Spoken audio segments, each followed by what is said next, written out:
Big boss के घर में जब भी एस्ट्रोलॉजर आते हैं ना, तो धमाका लेके आते हैं। कभी खुशी कभी गम वाला माहौल होता है। किसी के लिए खुशियाँ लेके आते हैं, किसी के लिए थोड़ा सा दुख लेके आते हैं, क्योंकि अपनी रीडिंग से वो किसी को खुश करते हैं, किसी को दुखी करते हैं।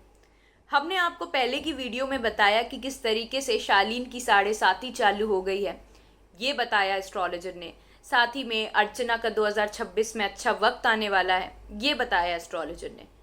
अब जानते हैं उन्होंने प्रियंका के लिए बहुत बड़ी बात कही है, शिव के लिए बहुत बड़े खुलासे करे हैं, और साथ ही में उन्होंने अर्चना के लिए 2-3 बातें जो और सोर्सेस से पता चला है, इस वीडियो में मैं आपको वो बताऊंगी। आइए सुनते हैं क्या कहा है मेरे साथ, यानी अडिमा के साथ, ओनली ऑन टेली खजाना। तो सबसे पहले बात करते हैं शिव की। शिव के लिए उन्होंने बताया है, जैसा कि हमें याद है जब सिमी ग्रेवाल आई थी तो शिव ने बोला था कि मैं चाहता हूँ कि स्क्रीन हो बड़ी सी और मैं एज अ हीरो दिख रहा हूँ। और इसीलिए उन्होंने, जो एस्ट्रोलॉजर आए हैं, उन्होंने बोला है कि अगर शिव शादी कर लेते हैं तो वो और ज़्यादा सक्सेसफुल होंगे।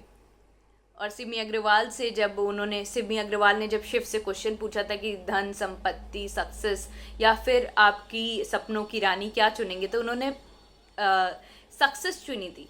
लेकिन शिव के लिए तो उन्होंने एक नया ही गेम प्लान बताया है कि पहले शादी और फिर सक्सेस। जी, प्रियंका के लिए उन्होंने कहा है कि वो अगर अपनी कन्वीनियंस के हिसाब से रिश्ते बदलेंगी तो उनके लिए अच्छा नहीं होगा और उन्हें बिग बॉस के घर में इस तरीके से नहीं खेलना चाहिए। अब प्रियंका पहले अंकित की दोस्त थी, अंकित फिर घर के बाहर चले गए, अर्चना की दोस्त रही, सौंदर्या की रही, लेकिन शालीन की रही, और अब फाइनली टीना की दोस्त बन गई है। तो किसी से भी कंसिस्टेंसी में दोस्ती नहीं रही है प्रियंका की। तो शायद इस बेसिस पे एक और प्रिडिक्शन के साथ उन्होंने ये बात कही है। टीना के लिए उन्होंने बोला है कि उन्हें और केयर फ्री हो जाना चाहिए। अगर वो इतनी इमेज कॉन्शियस होंगी तो सक्सेस उनके पास नहीं आएगी। वो हमेशा अपने एटीट्यूड की वजह से बड़ी बड़ी चीज़ें खो देती हैं।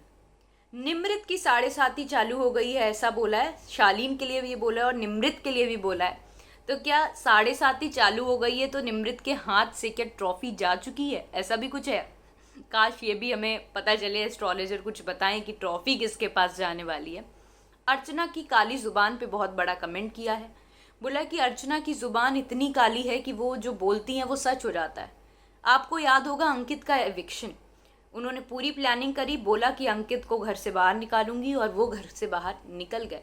उस टाइम ऐसा एविक्शन हुआ जब घर वालों के हाथ में फैसला था और आधे से ज़्यादा लोग अंकित के अगेंस्ट थे, जिसकी वजह से अंकित को घर से अलविदा कहना पड़ा।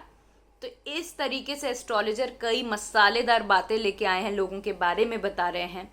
अब क्या इन बातों का वार बाद में कंटेस्टेंट्स एक दूसरे पे करते हैं या नहीं, ये देखने को मिलेगा आगे के शो में।